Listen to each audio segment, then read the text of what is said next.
Welcome back, Mongo Fix. Mongo brother Kevin picked this up for, the super right price of free, because it was broked. Mongo brother Kevin said it needed a thermostat, so he put one in there. This one's supposed to be 220 volts, so we can wire it up, because there's no wires in the side. Winter is coming, and Mongo's got too much stuff in the barn, and the wifey's fingies get a little chilly. So we're just taking this bracket off, flip this guy upside down here. Little flathead screw. Oh, yep, man, the hinge. Look like that thing got a little crusty in there. Look like it been replaced too, so that's fantastic. And sure enough, yep, at 240 volt AC. So we got a lug here for L1 or line 1, power 1. And we got a lug here for L2 or line 2, power 2.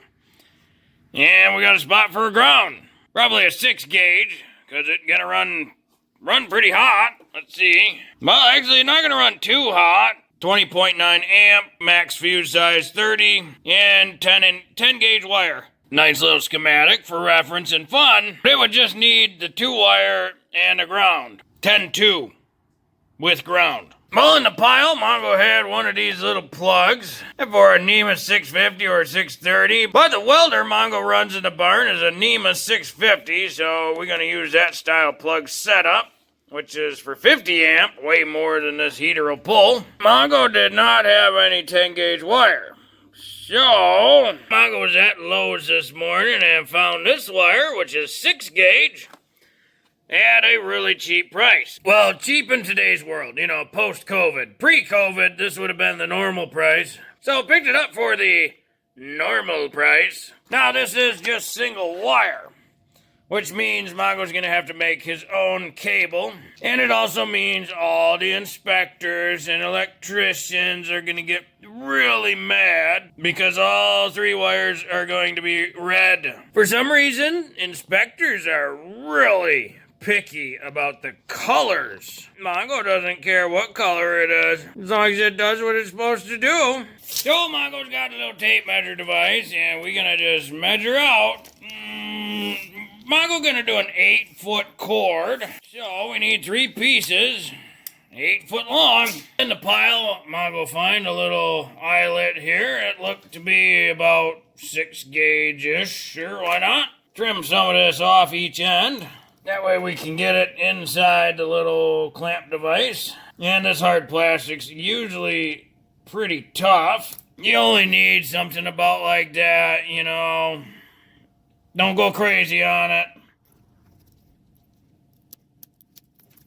We'll have to strip down the other end too, so we can get that in a plug. We'll make one of these the ground. Mongo usually likes it to a little bit longer than that. That one looked good. Usually I like to have it stick through just a little bit. So push it up to the insulation, and it sticks through a little bit. That's perfect. Because Mongo does not have the crimp tool needed, I'm gonna start out with just some slip jaw pliers or channel locks. And there's like a seam right in the middle there. Crush it down a little bit to see if we can break that seam. And of course it's not gonna break. So we get our wire, slide it through, and she's got a little bit of space in there. And we just squeeze it super tight. But we need to go tighter than that. So we need a little chisel and a hammer.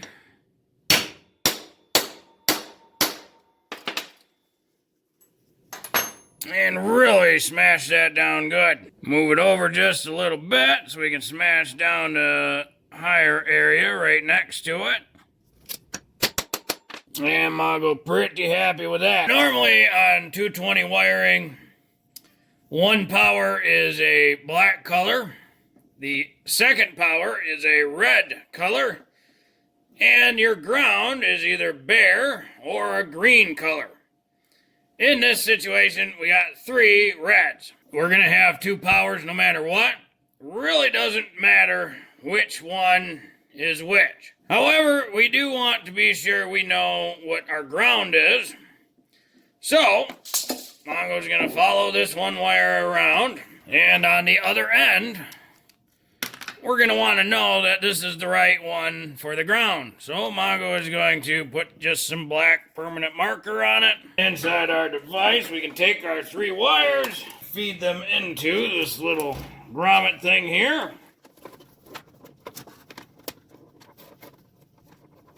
Get our ground situated where it's going to go. And we'll get our line 1 and line 2 situated where they need to go. Again, this wire is way bigger than it needs to be. For this price, it's still cheaper than 10 gauge 2 wire. Start with the ground, get a little Phillips, pull this screw out, make that good and tight.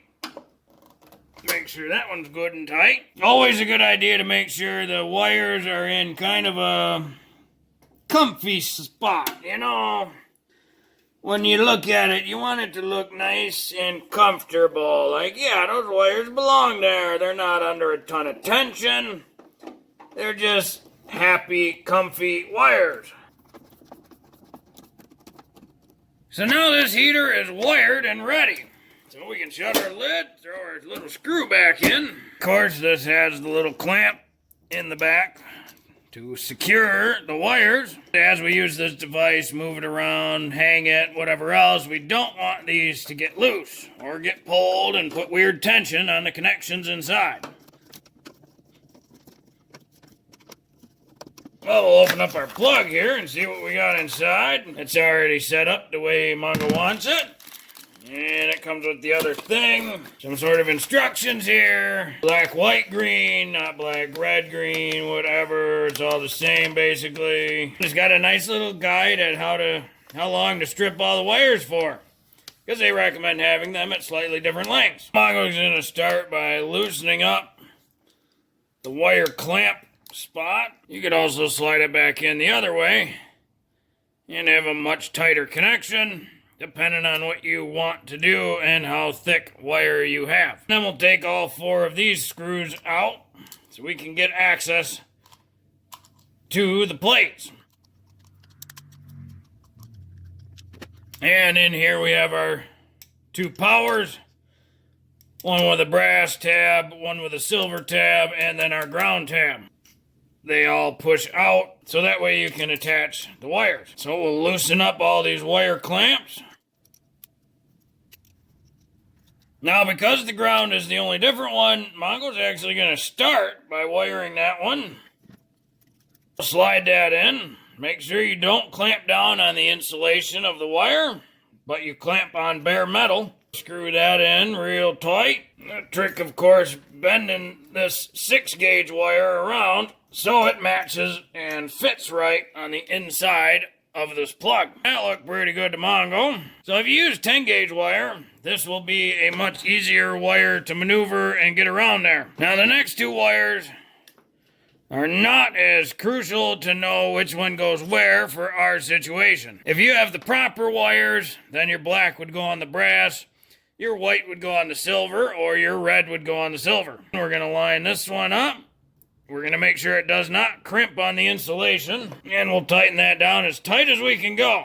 You do not want these loose at all. Over time, these connections will naturally loosen because of how electricity works. So just get it as tight as you can go. In general, if you can screw it down more, it's not tight enough. If you can't screw it down anymore, it's plenty tight. Looks like this one will need a special little bend as well. Something like that looked pretty good, and now we'll get our last one. You do want to make sure all the wires go inside the crimp. You don't want any single strands outside of the crimping area. Something like that. And we have our special identified wire for our ground. It's in its proper place. Inside the cap is these shapes, and they align to these. So if you're having trouble getting the caps in, it's probably because these aren't lined up quite right. There we go. She kind of popped in, and everything's pretty tight. That seemed pretty good, and now we'll put this last piece in. Squeeze all the wires together so they don't pull out of the connector. Be sure when you mount this to use all the directions from the manufacturer. It's very specific on how close it can be to furniture, the sides, the back, how far from the floor, yada yada. We turn the breaker on. Get it plugged into the welder outlet there. According to the machine, we have power available. It's on 3,000 watts now. And we got a caution light. Maybe that means it got a fault or something. Of course, if Mongo would have paid a little more attention, would have noticed there was this little baggie on here. Maybe Brother Kevin knew what it needed and didn't replace it. Let's see what's in this bag. Oh, that must be the fried one. Well, that's the new thermostat control thingy. Looks like got a black wire out of the switch. Got a red wire, goes to the light, the LED, and then a blue wire, and then a couple black wires. Looking at the schematic here. Down here, that temperature control thermostat thing. It says 60T11 and 60T11, so that's the right one, but that little caution light or the overheat light, that's supposed to be across that. And right now, it's not wired properly. So right now, all the electricity goes through the switch, through the caution light, and out. Basically, that's got to get unhooked. And yep, so that's got to go there. And then we got to get the red lead over to there somehow. And then it'll be wired per the schematic. So it's a good thing there's schematics inside the machines and did not have another one of these little multi-connector things. So just cut the end off, strip down a little bit, and slid it right in between there. It's pretty taut. I mean, you can pull her out if you try real hard, but it should be enough for the safety illumination if that overheat. So we'll plug her back in and see if that makes a difference. We got our power back on.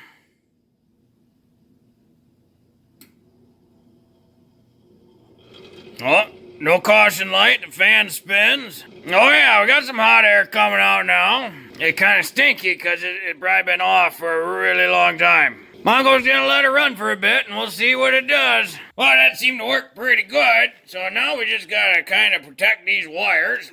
So Mongo's got this great big giant roll of, what is this stuff? 0.66 inch, just conduit cover. It's just the plastic stuff. So it's got like the little slit in it. And we're just gonna slide this stuff on all the wires just to give them a little protection. When you get to the end, you just kind of guess a spot, like right there. Cut that little guy off.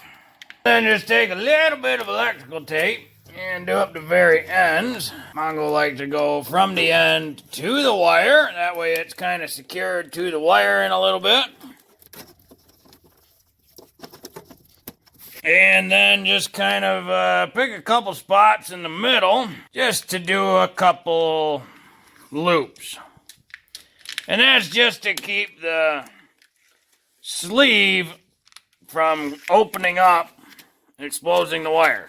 Mongo decide not gonna hang it to the ceiling. It not being firmly attached to the ceiling makes it more portable. Granted, you gotta be careful using it that way, because if you put it next to some things, it might catch fire of some things. So you gotta be smarter than the machine, of course, and be aware of how you're using it. Luckily, Mongo's okay with that. Well, hopefully this video helped you. If you got a 220, 240 volt heater that you need to wire up, you can make your own cord if need be, or you can buy a cord pre-made. Well, if you like this video, be sure to like this video. If you like this video and other videos from Mongo Fix, be sure to subscribe. Mongo always working on all sorts of stuff. Mongo, thank you.